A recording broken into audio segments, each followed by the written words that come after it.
Oxidation number, इसकी definition से start करते हैं। It is charge present on an atom in a molecule और आयन। किसी भी एटम या आयन के ऊपर क्या चार्ज होगा, इसके हम टोटल 7 केसेस देखेंगे। तो नंबर 1 केस से स्टार्ट करते हैं, जहां पर हमें हाइड्रोजन, सोडियम एंड मैग्नीशियम दिया हुआ है। अब हाइड्रोजन के ऊपर हमें क्या चार्ज नजर आ रहा है, कुछ भी नहीं, तो हम इसकी ऑक्सीडेशन स्टेट क्या लेंगे, 0। सिमिलरली सोडियम एंड मैग्नीशियम जो है इस वक्त न्यूट्रल स्टेट में है, जिसे हम फ्री स्टेट भी कहते हैं। तो सोडियम का ऑक्सीडेशन नंबर या स्टेट 0 होगी, इसी तरह मैग्नीशियम की भी ऑक्सीडेशन स्टेट 0 होगी। तो हम यहाँ से लिख सकते हैं कि the oxidation number of all elements in free state is equal to 0। Next possibility क्या है, हम देखते हैं, जिसे हम केस 2 कहते हैं। यहां पर हमें नजर आ रहा है कि हमारे पास एलिमेंट्स के ऊपर चार्जेस मेंशन है, जैसा कि पोटेशियम के ऊपर प्लस है, कैल्शियम के ऊपर 2 प्लस है, एल्यूमिनियम के ऊपर 3 प्लस, ब्रोमीन के ऊपर 1 -1 एंड सल्फर के ऊपर 2 माइनस। अब जनरली आपने ये याद रखना है, अगर आप पीरियोडिक टेबल में देखेंगे तो पोटेशियम का जो ग्रुप होगा वो नंबर 1 है, कैल्शियम का ग्रुप नंबर 2 है, एल्यूमिनियम का ग्रुप नंबर 3 है, ब्रोमीन का ग्रुप नंबर 7 है, सल्फर का 6 है। सल्फर का 6 होने का मतलब ये है कि सल्फर के वैलेंस शेल में 6 इलेक्ट्रॉन्स हैं, पूरा ये करना चाहता है 8, तो ये 2 इलेक्ट्रॉन्स गेन कर लेगा, इस वजह से इसके ऊपर 2 माइनस है। ब्रोमीन 7th ग्रुप में है, मतलब यह है कि ब्रोमीन को 1 इलेक्ट्रॉन चाहिए, तो इस वजह से वो 1 इलेक्ट्रॉन लेगा और उस पर -1 चार्ज होगा। एल्यूमिनियम जो है वो ग्रुप नंबर 3 में है, तो वो अपने 3 इलेक्ट्रॉन लूज कर देगा, उस पर 3+ चार्ज आ जाएगा। सिमिलरली कैल्शियम जो है ग्रुप नंबर 2 में है, 2 में होने की वजह से उसके वैलेंस शेल में 2 इलेक्ट्रॉन है, वो अपने दोनों इलेक्ट्रॉन लूज कर देगा और उस पर 2+ चार्ज होगा। सिमिलरली जो पोटेशियम है, आप गेस कर सकते हैं, ये ग्रुप नंबर 1 में है, इसके वैलेंस शेल में 1 ही इलेक्ट्रॉन है, ये अपना इलेक्ट्रॉन लूज कर देगा और इस पर +1 चार्ज होगा। तो इनकी ऑक्सीडेशन स्टेट एग्जैक्टली वही होगी, या ऑक्सीडेशन नंबर वही होगा जो इनके ऊपर चार्ज नजर आ रहा है। तो पोटेशियम का ऑक्सीडेशन नंबर होगा +1, कैल्शियम का +2, एल्यूमिनियम का +3, ब्रोमीन का -1, सल्फर का -2। तो यहां से हम कह सकते हैं कि इनका oxidation number was same as charge on an ion, जैसा कि हमने देखा। थर्ड पॉसिबिलिटी या थर्ड केस वो है जिसमें हम हाइड्रोजन का ऑक्सीडेशन नंबर देखते हैं। अब हाइड्रोजन के बारे में थोड़ी सी डिफरेंट बात है। हाइड्रोजन का अगर हम ग्रुप पीरियोडिक टेबल में ग्रुप नंबर देखें तो वो बनता है नंबर 1 ग्रुप।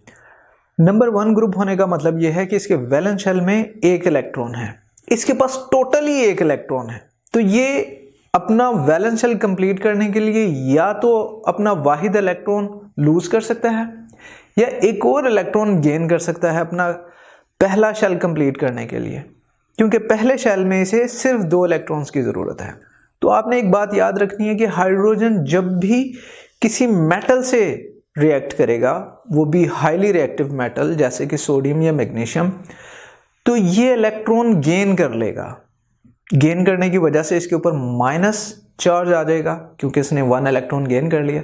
तो इसका ऑक्सीडेशन नंबर मेटल हाइड्राइड में -1 होगा, और हम उसकी एग्जांपल सोडियम हाइड्राइड में देख सकते हैं। हाइड्रोजन पे माइनस है, सोडियम पे +1 है, और मैग्नीशियम हाइड्राइड में देख सकते हैं Mg के ऊपर 2+ है, क्योंकि Mg यानी मैग्नीशियम 2nd ग्रुप से बिलोंग करता है, और हाइड्रोजन पे -1 है और 2 हाइड्रोजन है, इस वजह से -1 × 2 -2।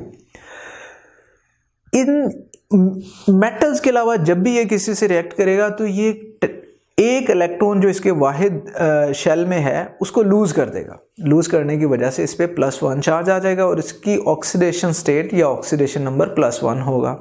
उसकी एग्जांपल हम वाटर की देख सकते हैं, जिसमें हमारे पास H2O है। अब हाइड्रोजन के ऊपर +1 चार्ज है, 2 हाइड्रोजन है, इस वजह से +1 को हम 2 से मल्टीप्लाई कर देंगे। ऑक्सीजन के ऊपर 2- होगा उसकी ऑक्सीडेशन स्टेट, क्योंकि वो 6 ग्रुप से बिलोंग करती है और वो 2 इलेक्ट्रॉन गेन करके अपना ऑक्सीडेशन नंबर उसका -2 होगा। 4th केस में हम डिटेल में देखते हैं ऑक्सीजन की ऑक्सीडेशन स्टेट को या ऑक्सीडेशन नंबर को।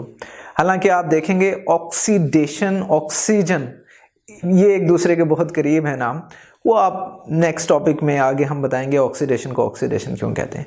तो यहाँ पर आपने याद ये रखना है कि ऑक्सीजन की भी 3 पॉसिबिलिटीज़ हैं ऑक्सीडेशन नंबर की। पहली पॉसिबिलिटी, अगर आप ग्रुप नंबर देखेंगे ऑक्सीजन का पीरियोडिक टेबल में वो 6 है, तो अगेन उसे 2 इलेक्ट्रॉन चाहिए अपना वैलेंस शेल कंप्लीट करने के लिए, तो उसका ऑक्सीडेशन नंबर नॉर्मली होना चाहिए -2। बट कुछ केसेस में, स्पेशल केसेस में, उसका ऑक्सीडेशन नंबर -1 भी होता है और +2 भी होता है। तो इसकी अगर हम एग्जांपल देखें, CO2, H2O2 and OF2, तो इन एग्जांपल्स में हमारे पास carbon, oxygen, hydrogen and fluorine 4 type के एटम्स हमने यूज किए हैं। अब इन चारों की अगर मैं पीरियोडिक टेबल में ग्रुप्स देखूं कि कौन कौन से हैं, तो हाइड्रोजन का ग्रुप नंबर 1 है, कार्बन का 4 है, ऑक्सीजन का 6, फ्लोरीन का 7। तो आपको थोड़ा सा आइडिया हो जाएगा कि जब हम ऑक्सीडेशन नंबर लिखेंगे कि किसका क्या हो सकता है। अब CO2 में अगर हम देखें, ऑक्सीजन के ऊपर माइनस चार्ज है, -2, क्योंकि ये नॉर्मल ऑक्साइड है, 2 ऑक्सीजन है, इस वजह से -2 को हम 2 से मल्टीप्लाई कर देंगे, तो -2 × 2 क्या आंसर आएगा, -4। अब CO2 तो न्यूट्रल है, इसके ऊपर कोई चार्ज नहीं है। अगर ऑक्सीजन के ऊपर -4 चार्ज है तो ये कॉम्पनसेट कौन करेगा, कार्बन, तो कार्बन के ऊपर +4 आएगा। इसी तरह H2O2 की एग्जांपल देखें हम, तो यहां पर H के ऊपर +1 है, 2 H हैं, तो इस वजह से H प्लस को हम 2 से मल्टीप्लाई कर देंगे। ऑक्सीजन जो है इसका भी -2 होना पड़ेगा। अब 2 हैं तो एक के ऊपर क्या चार्ज होगा, -1। तो ये हम H2O2 हम इसे कहते हैं, ये हाइड्रोजन पेरोक्साइड है, इसमें ऑक्सीजन के ऊपर -1 चार्ज होगा और इसकी ऑक्सीडेशन स्टेट या ऑक्सीडेशन नंबर भी -1 होगा। नेक्स्ट एग्जांपल है, और आपने याद रखना है पूरे पीरियोडिक टेबल में सिर्फ फ्लोरीन एक ऐसा एटम है जिससे जब ऑक्सीजन मिलेगा तो इसके ऊपर +2 चार्ज होगा, यानी सुपर ऑक्साइड सिर्फ OF2 ही होता है। तो वो क्यों होता है, आपको पता है फ्लोरीन 7th ग्रुप में से है, इससे अपना वैलेंस शेल कंप्लीट करने के लिए 1 इलेक्ट्रॉन चाहिए। हमारे पास OF2 में 2 F हैं, तो -1 × 2 -2, और ये -2 यानी ये 2 इलेक्ट्रॉन कहां से आए, ये ऑक्सीजन से आए, तो ऑक्सीजन पे +2 चार्ज होगा। और इस केस में सुपर ऑक्साइड के केस में हम देख सकते हैं कि ऑक्सीजन के ऊपर +2 चार्ज है। 5th केस में हम ये देखते हैं कि अगर हमारे पास कोई भी मॉलिक्यूल हो, जैसा कि हम पोटेशियम मैग्नेट देख सकते हैं, अब KMnO4 में अलजेब्रिक सम जो होगी तमाम ऑक्सीडेशन नंबर की, वो होगी =0। अब K यानी पोटेशियम, मैंगनीज एंड ऑक्सीजन की ऑक्सीडेशन स्टेट लिखने से पहले हम पीरियोडिक टेबल में देख सकते हैं कि K जो है वो ग्रुप नंबर 1 में है, मैंगनीज जो है वो ग्रुप नंबर 7 में है, ऑक्सीजन जो है वो ग्रुप नंबर 6 में है। तो अगर अब मैं इनकी ऑक्सीडेशन स्टेट लिखूं तो पोटेशियम की होगी +1, मैंगनीज की होगी +7, ऑक्सीजन की 2- होगी, 4 है हमारे पास, तो -2 को हम मल्टीप्लाई कर देंगे 4 से। अब अगर मैं ये लिख लूं अलग से +1 +7, एंड हम देख सकते हैं कि -2 को 4 से मल्टीप्लाई करेंगे तो वो -8 हो जाएगा, तो +8 -8 will be equal to 0। Second example देखते हैं पोटेशियम डाइक्रोमेट की, यानी K2Cr2O7। इनकी भी ऑक्सीडेशन स्टेट्स लिख लेते हैं। पोटेशियम की +1 और 2 है हमारे पास, तो 2 से मल्टीप्लाई कर देंगे। क्रोमियम की +6, अब अगेन 2 है क्रोमियम, तो 2 से मल्टीप्लाई कर देंगे। ऑक्सीजन की 2-, तो हम 7 है, 7 से मल्टीप्लाई कर देंगे। अब अगर हम 2 को 12 में ऐड करें, आंसर आएगा 14। इसी तरह -2 को 7 से मल्टीप्लाई करें तो आंसर आएगा -14, +14 -14 इज इक्वल टू 0।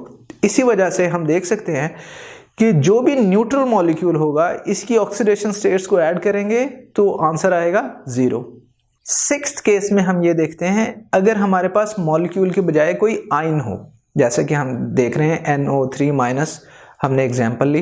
अब नाइट्रोजन का जो ग्रुप नंबर है वो है 5, तो इस वजह से इस केस में उसके ऊपर +5 चार्ज आ जाएगा। ऑक्सीजन 2- है, यानी इसकी ऑक्सीडेशन स्टेट होगी -2, 3 है ऑक्सीजन तो 3 से मल्टीप्लाई कर देंगे।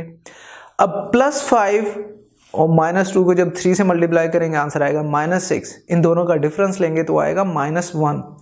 -1 इसकी अलजेब्रिक सम है, इसीलिए जब हम आयन लिखते हैं NO3 तो उसके ऊपर हम -1 लिखते हैं।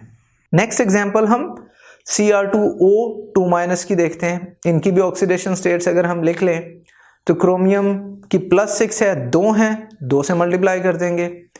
ऑक्सीजन की -2 है और टोटल ऑक्सीजन के कितने एटम हैं 7, तो -2 को 7 से मल्टीप्लाई कर देंगे। अब +2 इंटू +6 आंसर इज +12। -2 को जब 7 से मल्टीप्लाई करेंगे आंसर आएगा -4।